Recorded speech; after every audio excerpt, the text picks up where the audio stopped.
Ce dimanche, au gouvernorat de la ville de Conakry. De quoi ont-ils parlé? Nous les entendrons dès le début de ce journal. Des unités de traitement de la tuberculose pour les communes rurales du pays. La maladie tue chaque année 600 000 personnes dans le monde selon les chiffres de l'OMS. En Guinée, l'incidence de l'infection diminue, mais la vigilance s'intensifie. Et puis nous irons à Kindia, la cité des agrumes, comme on l'appelle, reçoit le comité de suivi et évaluation environnementale du projet sous-régional d'interconnexion électrique. Les travaux sont officiellement lancés. Nous serons avec Nabi Camara dans ce journal. Bonsoir, merci de nous choisir pour vous informer. Je vous amène tout de suite à Ankara où le président Erdogan va officiellement être installé dans ses fonctions de chef de l'État turc. Après sa réélection dès le premier tour à la présidentielle de juin dernier, le chef de l'État prend part à la cérémonie d'investiture ce lundi. L'occasion pour le président Alpha Condé de féliciter de vive voix son homologue et ami président Recep Tayyip Erdogan. Sanassi Keita est notre envoyé spécial à Ankara. L'axe de coopération Conakry-Ankara continue de se renforcer davantage. Et cela grâce à la volonté affichée par les présidents Professeur Alpha Condé et Recep Tayyip Erdogan. Ce dimanche 8 juillet 2018, le président de la République en compagnie de son épouse arrive à Ankara, la capitale turque, pour prendre part à la cérémonie d'investiture du président Recep Tayyip Erdogan, réélu à la tête de la Turquie le 24 juin dernier, dès le premier tour de la présidentielle, pour un nouveau mandat au pouvoir renforcé. Plus de 56 millions d'électeurs étaient appelés aux urnes pour la présidentielle, mais aussi pour les législatives. Erdogan brigue ainsi un nouveau mandat après 15 ans de règne. Ce double scrutin marque le passage en Turquie d'un système parlementaire au régime hyper-présidentiel souhaité par le Raïs et validé lors d'un référendum en 2017. Le président de la République, Professeur Alpha Condé, rehaussera ainsi de sa présence cette investiture ce lundi 9 juin 2018 du président réélu pour non seulement lui témoigner davantage de son amitié, mais également des bonnes relations de coopération qui existent aujourd'hui entre la Guinée et la Turquie.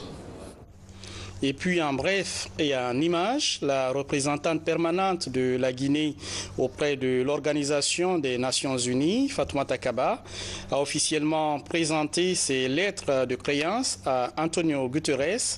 La diplomate guinéenne a transmis au secrétaire général le message du président de la République, professeur Alpha Condé, sur le soutien de la Guinée aux réformes des Nations Unies.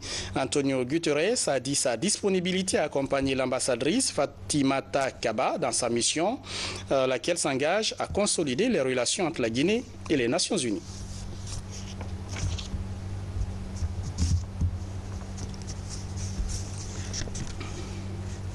Sur le plan national, ce qui concentre l'attention ce soir, rencontre du Premier ministre avec les élus locaux de Conakry.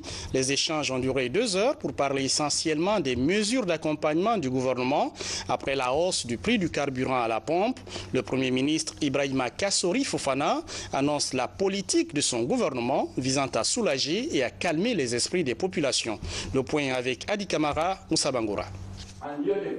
C'est une rencontre initiée par le Premier ministre chef du gouvernement, Dr Ibrahima Kassori Fofana. Il a été question d'échanger avec les chefs de quartier des 5 communes de la capitale sur la nécessité d'augmenter le prix du carburant à la pompe. C'est une mesure qui est conclue dans les obligations de la Guinée par rapport à ses partenaires au développement. Les conclus avant notre gouvernement, on l'a prise parce que ceux qui ont pris les mesures, on l'a appliqué parce que ceux qui ont pris les mesures ont raison de la prendre, c'est ce qu'il faut pour la Guinée. La subvention sur le carburant coûte cher à l'économie. Nous sommes rendus à plus de 2 000 milliards sur 3 ans. Elle coûte aujourd'hui à la Guinée 100 milliards de francs par mois de subventions. ressources que nous dédions ainsi pour des utilités sociales plus pertinentes qui concourraient mieux à la réduction de la pauvreté. Nous sommes ouverts avec les partenaires syndicaux pour statuer sur les mesures d'accompagnement qui permettent au niveau des couches les plus vulnérables. Bien que l'État effectue des dépenses colossales par rapport à la subvention de certains produits stratégiques, le gouvernement a envisagé des mesures pour atténuer les effets de l'augmentation du prix du carburant à la pompe. Je dois faire remarquer aux représentations locales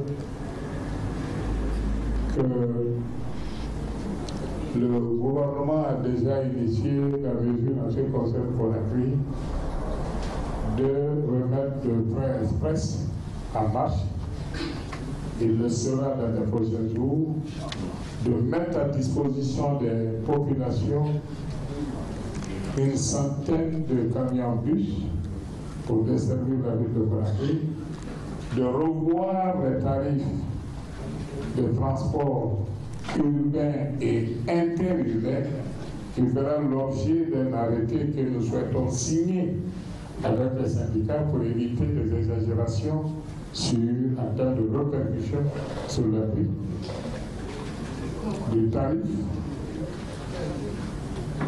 Nous sommes ouverts avec les syndicats pour aller de l'avant pour que cette mesure puisse être appliquée sans trop de problèmes pour la population. Concernant la sécurité des citoyens et de leurs biens, le gouvernement est monté au créneau pour fustiger le comportement de certaines personnes qui se livrent à des actes de vandalisme et de violence dans la cité. Des mesures qui seront sans faille, mais tout en respectant les libertés et les droits des citoyens. Mais tous ceux qui seront en conflit avec les lois de la République seront traduits sans pitié devant les cours et tribunaux de la République pour subir la rigueur de la loi. Parce que le droit de manifester est consacré par la Constitution, le droit de grève est également consacré par notre Constitution, mais aller brigander les paisibles citoyens et faire du piratage, faire de la rébellion civile, faire de la guérilla civile, ça c'est des actes inciviques, c'est des actes criminels hautement répréhensibles, et des citoyens qui se livrent à de tels actes ne sont que des badauds, des loupards. Par conséquent, ils seront traqués comme tels, comme des hors-la-loi, pour que la loi puisse être appliquée afin que la sécurité des Guinéens soit assurée sur l'ensemble du territoire national. C'est notre mission, nous allons l'accomplir vaille que vaille et coûte que coûte. S'agissant des opérations d'assainissement de la ville de Conakry, Dr Fofana a donné d'amples informations sur l'état des lieux, les difficultés rencontrées et les dispositions à envisager pour pérenniser l'action gouvernementale. Occasion pour certains responsables locaux et religieux de s'engager à accompagner le gouvernement dans son programme de sensibilisation sur la cohésion sociale, la paix, la sécurité et la nécessité de nettoyer régulièrement notre ville. C'est la première sortie officielle pour Sékou Kourouma en qualité de secrétaire général du gouvernement. Le ministre a reçu dans ses locaux une délégation de l'Union européenne. L'institution envisage apporter son appui au secrétariat général du gouvernement pour une meilleure coordination de l'action gouvernementale. Baba Kouyaté, Ternaka Misoko. Le secrétariat général du gouvernement, confronté aujourd'hui à des difficultés de fonctionnement, veut se donner les moyens pour mieux valoriser le travail gouvernemental. C'est dans cette dynamique que le chef de la délégation de l'Union européenne visite les installations de cette institution.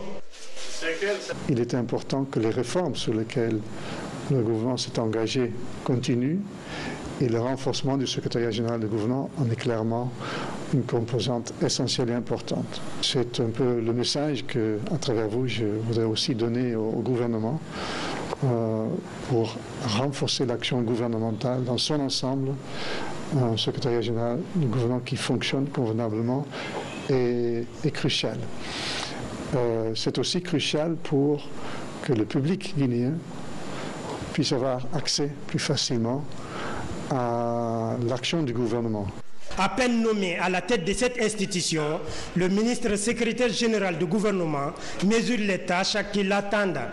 Il sollicite l'appui technique de l'Union européenne pour répondre rapidement aux défis. Aujourd'hui, notre ambition par rapport à tous ces défis, c'est une meilleure organisation du travail gouvernemental à des fins de cohérence, de cohésion et d'efficacité. Et une deuxième ambition, c'est d'améliorer la qualité de la préparation, l'élaboration, la production, la publication et la conservation, n'est-ce pas, des actes juridiques qui posent aujourd'hui beaucoup de problèmes. Le renforcement des capacités du personnel et la numérisation des services sont considérés comme des étapes essentielles pour la modernisation du secrétariat général du gouvernement. La tuberculose, une tueuse redoutable, et l'infection est l'une des 10 premières causes de mortalité dans le monde. La Guinée est l'un des pays touchés par la maladie, même si les efforts mis en place par les autorités commencent à payer. L'incidence de la maladie diminue chaque année, mais les spécialistes restent attentifs. Des unités de traitement de l'infection sont installées dans plusieurs communes rurales du pays. Une assistance de Plan International Guinée aux formations sanitaires, Samara Tono. Dans son combat contre la tuberculose, la Guinée bénéficie de l'appui du Fonds mondial à travers le programme national de lutte anti-tuberculose. Sur le terrain, Plan International Guinée exécute cette assistance par la construction d'une série d'infrastructures sanitaires. Dans la région forestière, la commune urbaine de Macenta et la sous-préfecture de Koulé inaugurent leur centre de dépistage et de traitement de la tuberculose. La prise en charge des malades de la tuberculose nécessite une prise en charge globale. Et quand on parle de globalité de la prise en charge des malades, il y a non seulement les soins que nous apportons, mais il y a aussi les infrastructures qui sont là, qui doivent accueillir ces malades.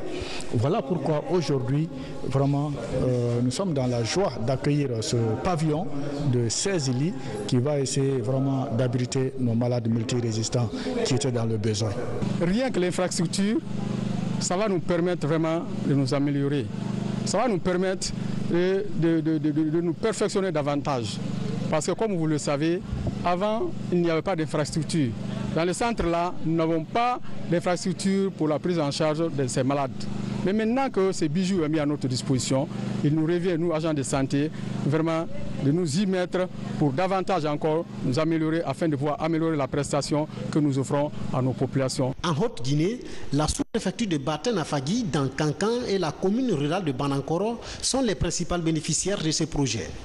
La réalisation de ces centres d'accueil et de traitement devrait contribuer à la réduction du taux de prévalence de la tuberculose dans les zones bénéficiaires. Le rôle de Plan, d'abord, Plan International est le principal récipiendaire de la subvention du Fonds mondial. Et nous travaillons en collaboration avec des sous-récipiendaires et aussi avec le programme national anti-tuberculose. Et nous venons de voir les infrastructures et il faut dire que nous nous réjouissons tout d'abord des mobilisations sociales que nous avons vues sur le terrain et aussi de l'engagement des communautés à accompagner la construction de ces centres et aussi à l'entretien de ces centres. À Conakry, un laboratoire pneumophysiologique est réhabilité et rééquipé au CHU d'Ignasdi. L'investissement vise à améliorer la qualité des analyses biomédicales. L'inauguration de l'édifice a mobilisé plusieurs acteurs du système sanitaire du pays. On va parler de violence contre les enfants. L'ampleur du problème interpelle les religieux qui s'organisent pour intensifier les actions de lutte contre ce phénomène en Guinée.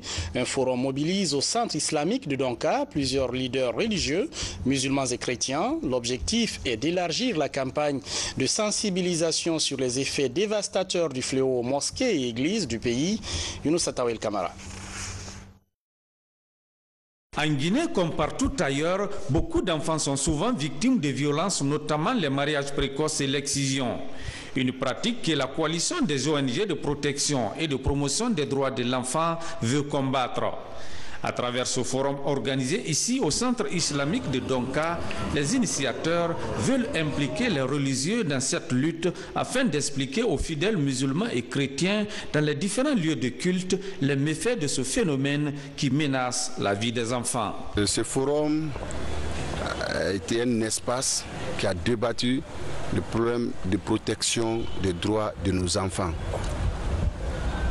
Sur le plan des punitions corporelles, les mutilations génitales féminines, excisions, les cas de viol. Nous nous sommes dit que si nous n'avons pas les leaders religieux, on ne peut pas arriver à nos fins. Parce que ce sont des gens qui sont écoutés dans la communauté, qui ont une certaine influence. Donc pourquoi ne pas les avoir avec nous si nous voulons lutter contre toutes ces formes de maltraitance liées à l'enfant? Depuis sa création en 2012, la coalition des ONG de protection et de promotion des droits de l'enfant fait des plaidoyers en faveur des enfants. Une stratégie de combat hautement appréciée par certaines mères de famille. Nous encourageons l'initiative de cette ONG qui œuvre en faveur des enfants. Nous, les mères de famille, nous devons laisser nos filles poursuivre leurs études.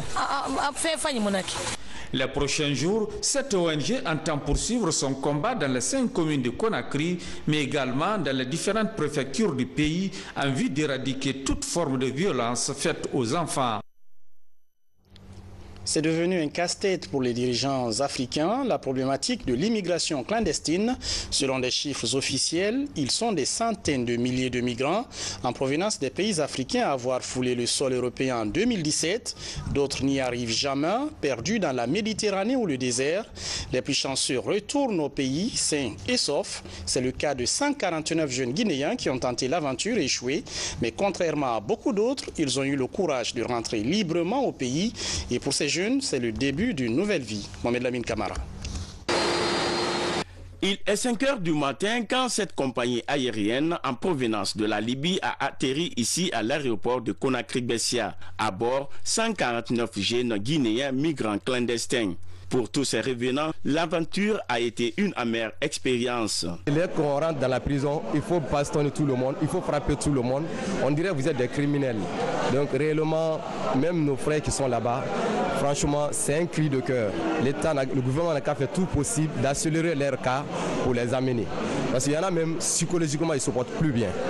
D'abord, c'est des gens même qui ne peuvent plus vous donner même un numéro de téléphone. Tellement qu'ils ont reçu des coups dans les prisons libyennes. Plusieurs dispositifs d'accueil sont garantis par l'Organisation internationale de migration, l'Union européenne et le gouvernement. Le processus d'identification est rapide et se déroule sans incident. Les jeunes que vous voyez aujourd'hui font partie du 20e convoi que nous organisons depuis janvier 2017. Et au jour d'aujourd'hui, nous en avons reçu plusieurs milliers de la Libye. Et ce que nous faisons, c'est que nous leur apportons une assistance dès qu'ils arrivent pour leur permettre de couvrir leurs besoins immédiats. Comme vous le voyez, nous le faisons avec les partenaires gouvernementaux. Ce que nous pouvons dire en tant qu'État, c'est de demander à tous les parents de croire à la Guinée. De savoir qu'en Guinée, tout est possible. Parce que ce que nous vivons aujourd'hui au Niger, en Libye, au Maroc, c'est plus que aberrant. À travers un programme spécial d'appui à l'insertion de ces retournés, les autorités guinéennes et les partenaires comptent créer de l'emploi pour 30 000 jeunes migrants. La coopération entre la Guinée et le Royaume des Pays-Bas s'intensifie. Dans le domaine portuaire, par exemple, ce pays apporte son expertise au cadre du port autonome de Conakry. Plusieurs sont initiés aux techniques du Kyoto. Qu'est-ce que c'est? Élément de réponse avec notre reporter Ousmane Ba qui suit pour nous cette formation. Comment améliorer les performances du port autonome de Conakry? La question réunit les cadres en charge des activités portuaires. Ils sont venus de la douane, des services de la logistique et du transit. À la faveur de cette deuxième phase, ils sont formés aux techniques du protocole de Kyoto. On avait eu une première formation en 2016. Cette fois-ci, c'est la deuxième vague de formation qui a été relancée en décembre 2017 après un programme de coopération. Le protocole de Kyoto est une convention internationale qui consacre la simplification et l'harmonisation des procédures douanières. Le projet est mis en place par la Guinée et le Royaume des Pays-Bas. Nous travaillons sur ce projet en Guinée et en Sierra Leone et au Libéria. Ce projet consiste à la facilitation du commerce international pour la Guinée à travers les exportations au niveau du port autonome de Conakry vers l'Europe, mais aussi des exportations de l'Europe vers la Guinée. À travers ces travaux de groupe, ces acteurs recensent et mettent en exergue les points qui freinent l'évolution de leurs activités. Des insuffisances qui vont être corrigées pour booster les compétences en vue de la fluidité des transactions portuaires. D'abord de consolider les acquis au niveau de la douane, mais aussi permettre à nos amis qui n'ont pas eu la chance de participer à cette formation de leur faire part d'abord de ce que nous avons appris au cours de cette formation. Au-delà de la restitution prévue dans les différentes bases, d'autres cadres vont bénéficier de 2 autres séances de formation prévues au mois de décembre 2018 et juin 2019. Je vous l'annonçais en titre, c'est officiel. Le projet d'interconnexion électrique Côte d'Ivoire, Libéria, Sierra Leone, Guinée est lancé. Le bureau d'études et d'évaluation environnementale du ministère de l'Environnement est chargé du suivi environnemental et social du projet. Et c'est à Kindia que ces travaux ont débuté, comme le montre ce reportage de Nabi Kamara. Les activités du suivi environnemental et social du projet d'interconnexion électrique Côte d'Ivoire, Libéria, Sierra Leone, Guinée sont désormais lancées. Elles sont pilotées par le Bureau guinéen d'études et d'évaluation environnementale au ministère de l'Environnement, des Eaux et Forêts. Toutes les structures de gestion de l'environnement, depuis, n'est-ce pas, les études d'impact, depuis la validation, depuis les dispositifs de mise en œuvre du plan de gestion environnementale et sociale, depuis les dispositifs, n'est-ce pas, de mise en place et de rédaction de mise en œuvre du plan de gestion entreprise. Toutes ces dispositions sont prises pour un respect vraiment rigoureux de l'aspect environnement dans le cadre du développement de ce projet. Le lancement des activités du programme du suivi environnemental et social du projet CLSG a mobilisé tous les membres du comité à Kindia. L'accent a été mis sur le niveau d'avancement du projet d'interconnexion électrique qui a démarré depuis le 15 janvier 2018. Il est exécuté par la société Angélique de l'Inde. Et cette ligne que nous allons réaliser va bénéficier de toutes les populations de la Guinée, Sierra Leone, Libéria et Côte d'Ivoire. En plus de cela, il faut signaler que aussi nous allons amener une ligne de 33 kV avec la ligne haute tension et tous les villages qui seront à de 3 km de part et d'autre de l'axe central de la ligne vont bénéficier d'une électrification rurale. Le contrat que nous avons signé, c'est pour 24 mois pour réaliser ce projet. Nous avons déjà démarré les travaux, nous avons fait les levées topographiques, ce qui a été terminé, et la phase que nous allons entamer, c'est de commencer à marquer l'emplacement des pylônes. Selon les responsables de la société Angélique Tata, avant le 14 janvier 2020, les travaux d'interconnexion électrique Côte d'Ivoire, Libéria, Sierra Leone, Guinée devraient être terminés. Siata Madi Kaba, il faudra s'y habituer si vous êtes de Baten-Afadi, une sous-préfecture de Kankan, puisque c'est désormais le doyen d'âge des ressortissants de cette localité résidant à Conakry. Le patriarche a pris fonction lors d'une cérémonie consacrée à son intronisation. La rencontre a mobilisé des centaines de ressortissants de Baten-Afadi. Voyons tous en image avec Diamo Kaba. À Conakry, la sous-préfecture de Baten-Afadi, dans Kankan, a désormais un nouveau patriarche. Âgé de 87 ans, Siata Madi Kaba va renforcer les liens de solidarité et de fraternité entre les fils résidents et ressortissants de cette sous-préfecture.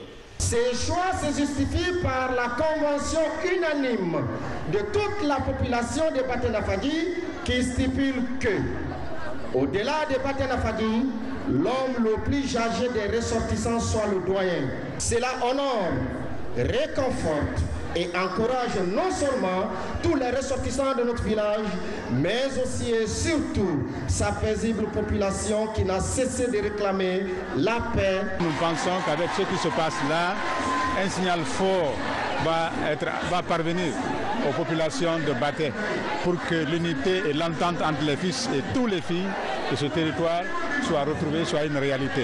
En tout cas, c'est l'espoir que nous avons en assistant à cette cérémonie. Premier du genre à Conakry. Ce rendez-vous festif annonce un nouveau départ pour le développement de Baté Nafadji. Il aura permis de comprendre la nécessité de fédérer ses fils autour d'un idéal commun. L'intronisation d'un chef traditionnel est logée au ministère de l'administration du territoire et de la décentralisation. Nous gérons les collectivités. C'est ce qui signifie ma présence. Mais au-delà de cette présence, qu'est-ce qu'il faut saluer aujourd'hui au nom du président de la République et du premier ministre-chef du gouvernement? C'est l'acquisition de ce que nous cherchons tous les jours et partout en Guinée, c'est-à-dire l'union, la paix. Les 24 villages de Baté ont été invités à unir leurs forces pour le développement à la base. À travers cette lecture du Saint-Coran, le pardon divin est imploré pour la réussite du doyen Siata Madi Kaba, mais aussi pour le progrès de la Guinée. Et puis cette rencontre de la communauté forestière pour encourager les promoteurs de la paix et du développement dans cette région du sud du pays. L'initiative est d'un groupe de jeunes cadres organisés en collectif et la rencontre a été marquée par la remise de satisfecit à ceux qui se sont illustrés dans la campagne de préservation de la cohésion sociale. Le point avec Amadou Touré. C'est la deuxième édition de la Nuit de l'excellence de la région forestière. Il s'agit pour les membres du collectif des promoteurs et managués de la forêt, ces PROMAF, de reconnaître et d'encourager les ressortissants de la région qui se sont de plus illustrés dans le développement de leur localité. Le collectif, dans son plan d'action, compte organiser chaque 2 ans le Festival régional des arts pour la paix dénommé Festi-Forêt, dont l'objectif serait de fédérer toutes les 7 préfectures de la forêt pour qu'ensemble nous parlions d'une même voix quant aux prises de décision pour la défense et la promotion des intérêts de la communauté. C'est également une opportunité pour les ressortissants, leaders d'opinion de la région, de passer les messages de paix, d'unité nationale, mais aussi de préservation de la biodiversité. C'est une initiative que j'ai toujours saluée. Parce que on ne peut pas attendre tout de l'État. Je pense que ça permettra d'éveiller des consciences, d'éveiller des volontés pour que des gens aident l'État à travailler. Au cours de ce sacre, plusieurs prix ont été décernés dans nombreuses catégories. L'idée est de créer une émulation positive entre les fils des 7 préfectures de la région en vue d'un développement durable. À partir d'aujourd'hui, je dois encore redoubler d'ardeur, je dois redoubler d'efforts parce que là, on me met devant une vitrine pour dire « ouais, tu fais partie des bons dans ton domaine ». Donc ça devient une charge morale pour moi. Voilà que nos labeurs ont été récompensés par la Guinée forestière. Ce n'est pas exceptionnel, ce n'est pas dire qu'on fait tout, mais du fait qu'on se met à la disposition de nos parents, du fait qu'on se met à la disposition de cette communauté, aujourd'hui ils ont été reconnaissants de nous donner des satisfecits. En dépit de toutes ses potentialités naturelles, agricoles, minières et culturelles, la région forestière peine toujours à jouer pleinement son rôle de locomotive économique du pays. Une situation que le CEPROMAF entend corriger positivement dans l'intérêt du pays. On termine avec le lancement d'un nouveau programme du groupe Total Guinée. Il s'agit de Fidélis, un nouveau concept qui récompense les entreprises fidèles à la compagnie sur les 12 mois de l'année, en consommant par exemple 25 000 litres de carburant, lubrifiant, cartes ou autres produits de Total. Vous avez droit à plusieurs avantages en fin d'année. Alors comment tout cela s'organise pour mettre votre compteur à zéro et vous lancer dans la course? Regardons ce publi-reportage de Maïmouna Bella Diallo. Total Guinée ne cesse de satisfaire ses 2 millions de clients dans le pays par jour. La filiale leur offre un nouveau programme dénommé Programme Fidélis. Il vise à récompenser les entreprises et sociétés de la place les plus fidèles. On a regardé durant une année quel est le volume pour chaque client. Ça nous a permis de mettre des paliers de 25 000 points à 99 points, c'est le premium. De 100 000 points, à 149,99, c'est le club Diamond. Et en plus, au-delà de 250 points, c'est le club Prestige. Et ces clients, donc, pour 2018, ont déjà reçu des courriers pour leur informer qu'ils sont à ce statut-là et ils auront des avantages. Lorsqu'un client carburant vient vous voir, il s'attend simplement à ce que vous lui délivriez soit une carte carburant, soit à ce que vous le livrez sur son site. Lorsqu'en plus vous lui proposez des formations, lorsqu'en plus vous lui proposez des réductions, lorsqu'en plus vous lui proposez des cadeaux et lorsqu'en plus vous cherchez à lui proposer un service de qualité, alors vous allez au-delà de ses besoins. Et notre préoccupation, c'est vraiment de satisfaire à ça. Après la France et le Maroc, Total Guinée est la 3e compagnie dans le monde à lancer ce programme. Mais elle ne compte pas se limiter là. Le but, ce n'est pas de faire du business seulement, prendre de l'argent et partir, mais nous avons aussi un rôle de conseil. Que ce soit le secteur minier, nous avons des conseils et des concepts, des sujets qui sont abordés à partir du siège, qui nous aident même à consolider nos acquis vers les clients existants. Des conseils aussi vers les particuliers même qui passent sur l'ensemble de nos stations, sur le réseau, sur nos boutiques, à tous les niveaux que ce soit. Présent depuis 1961 dans notre pays, Total Guinée dispose de 200 stations-service sur l'ensemble du territoire avec un investissement de 70 000 milliards de francs guinéens par an, soit 700 millions de dollars. La filiale est spécialisée dans la vente du gaz, des lubrifiants et du bitume. Voilà, c'est tout pour les infos. Merci de nous regarder à Kindia, Forikaria, Mandiana et Gekedou. Demain, vous serez avec Makali Souma à 13h et à 20h30, Fana Souma dans Guinée Info. Je vous retrouve très vite et vous souhaite une très belle semaine. Bonsoir.